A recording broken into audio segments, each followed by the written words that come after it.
All right. Let's dive into this deep dive. And today we're going to get you ready to totally ace that interview for Optical Instrument Repairer. Oh, nice. We're talking like serious precision work here, right? That- Microscopes, telescopes, even compasses. If it helps us see the world better, you're the one making sure it's in top shape. Yeah, it's a fascinating field. You need you need the steady hand, but then also that sharp mind to really understand how these intricate instruments work. Totally. And to help us navigate all this, we're going to be using RoleCatcher's career guides. Oh, cool. They've got these like awesome resources specifically for people wanting to become optical instrument repairers. We're talking really tailored advice here, not just like generic tips. Right, because those aren't going to cut it. Exactly. When you're facing those interview questions, that specific advice makes all the difference. So That's like having, instead of just a compass, it's like having that whole roadmap, right? oh, I like that analogy. To get to where you want to go. Okay, so let's just jump right into these questions. Let's do it. RoleCatcher, they highlight this classic opener, right? Can you explain your experience with troubleshooting and repairing optical instruments? And like, on the surface, that seems pretty straightforward. But the guide points out that it's about way more than just listing off like, oh, I fixed this and I fixed that. Yeah. What are your thoughts on this one? It's about, well, I think it's about showcasing what you know, your expertise, but in a way that's, it's interesting, it's engaging for them. Right. Instead of just saying, I've repaired microscopes, like think about the specifics, Yeah. What types of microscopes? Yeah. What were like the common issues you ran into? Was it compound microscopes, electron microscopes? Each one's going to be a little different, right? So it's about painting that picture for them, not just like, here's the list of things I've done. Exactly. And it's like you said, it's a chance to show you really understand all the different like nuances between all these different instruments. Yeah. And don't forget about the problem solving part of it too. They want to know how you think. So did you use any like specific diagnostic techniques, or was there like a really tricky repair you knocked out of the park? Like, tell them a story about it, makes you stand out, Oh, for sure. It's like that aha moment. You finally figure it out and like bring that instrument back to life. Yes. Now, how about this next question from the guide? How do you ensure accuracy and precision when aligning and adjusting optical instruments? Okay. This one, I feel like this one's getting at like the core of what this job is all about. It is absolutely, like, accuracy and precision are everything in this field. If a telescope is even a little bit off, you might miss seeing a whole galaxy. Wow. Right. So when you're answering this, it's all about showing you understand those tools and techniques to guarantee that level of accuracy. For example, have you ever used a collimator? A collimator. Now, for those of us who aren't walking, talking optics dictionaries, what exactly is that? So a collimator, it's this instrument. It produces like a beam of parallel light rays, and it's super useful for lining up, calibrating those optical systems. Okay. So mentioning tools like that, especially if you've used them, really shows you know your stuff. So weaving in those details, like you're saying, the tools, the techniques, it really shows you have that hands-on experience. Yes. It's like saying, I don't just know the theory, I can actually do this. Exactly. And don't be afraid to get a bit technical here. Like, have you worked with any specific formulas for alignment? Or maybe you had a unique way to get that precise calibration. The more specific, the more confident you'll sound. Okay, so this next question from RoleCatcher's guide is really interesting. How do you stay up to date with the latest optical technology advancements? It's not just about, fixing what's already out there. It's about showing that you're passionate and keeping pace with this, like, constantly changing field. Right. You gotta keep learning in this field. Yeah. It's not enough to just, rest on what you already know. Totally. So how does RoleCatcher suggest, tackling this one? Should we come in with, a stack of journal articles? Be like, these are all the conferences I've been to. Well, I mean, it's good to have those. Yeah. But it's more about choosing the ones that have really impacted you. Right. RoleCatcher brings up some good ones, like industry publications or conferences, for example. Have you ever looked into SFBI's publications or gone to any of their conferences? SBI, for those who don't know. Yeah. That's the International Society for Optics and Photonics. Big players in the optics world. Yeah, they are a big deal. Yeah, and they've got tons of resources, everything from technical journals to online courses. Oh, wow. So mentioning those shows, you're serious about staying on top of your game, right? All right. Oh, and don't forget about networking too. Are you part of any online forums or groups where people are sharing new ideas and stuff? It's like saying, hey, I'm not just fixing things on my own. I'm plugged into this whole community that's pushing the boundaries. Exactly. Now, before we jump to the next question, Yeah. I want to touch on something that makes RoleCatcher super cool. Mm. It's got AI-powered feedback. So it doesn't just give you, like, generic advice. Right. It actually tailors your answers based on the specific job you're going for. Oh, wow. That's really helpful. Right. Let's say you're switching careers. Maybe you were a camera tech before, Okay. or worked with microscopes in a lab or something.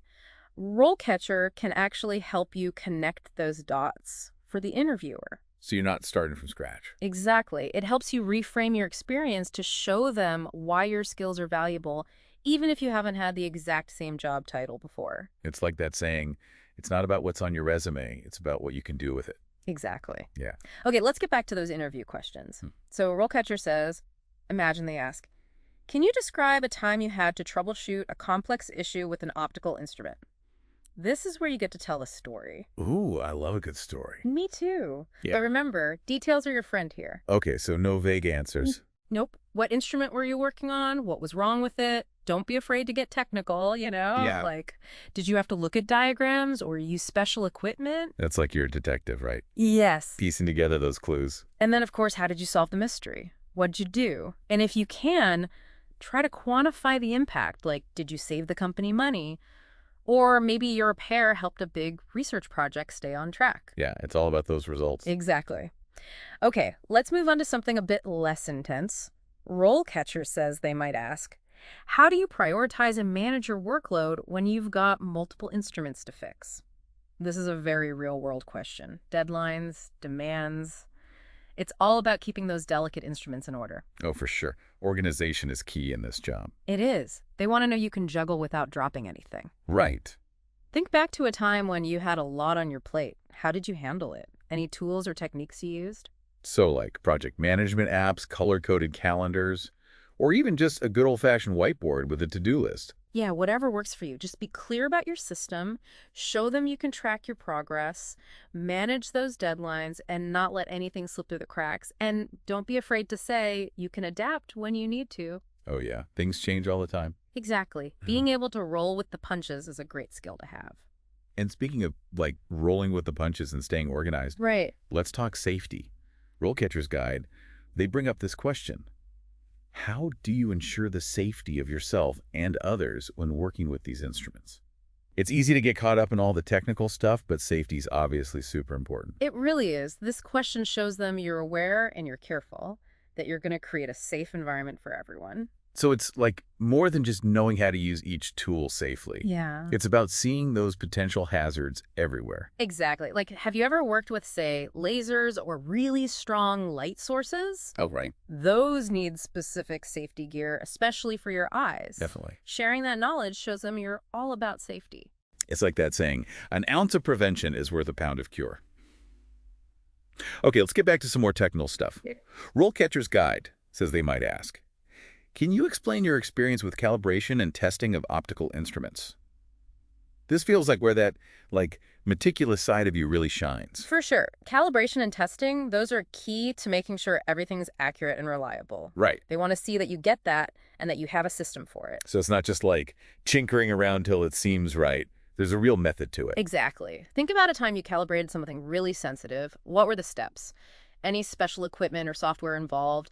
Were there, standards you had to meet? Maybe even mention a specific tool, something like an interferometer or spectrometer. Yes, that shows you know your stuff.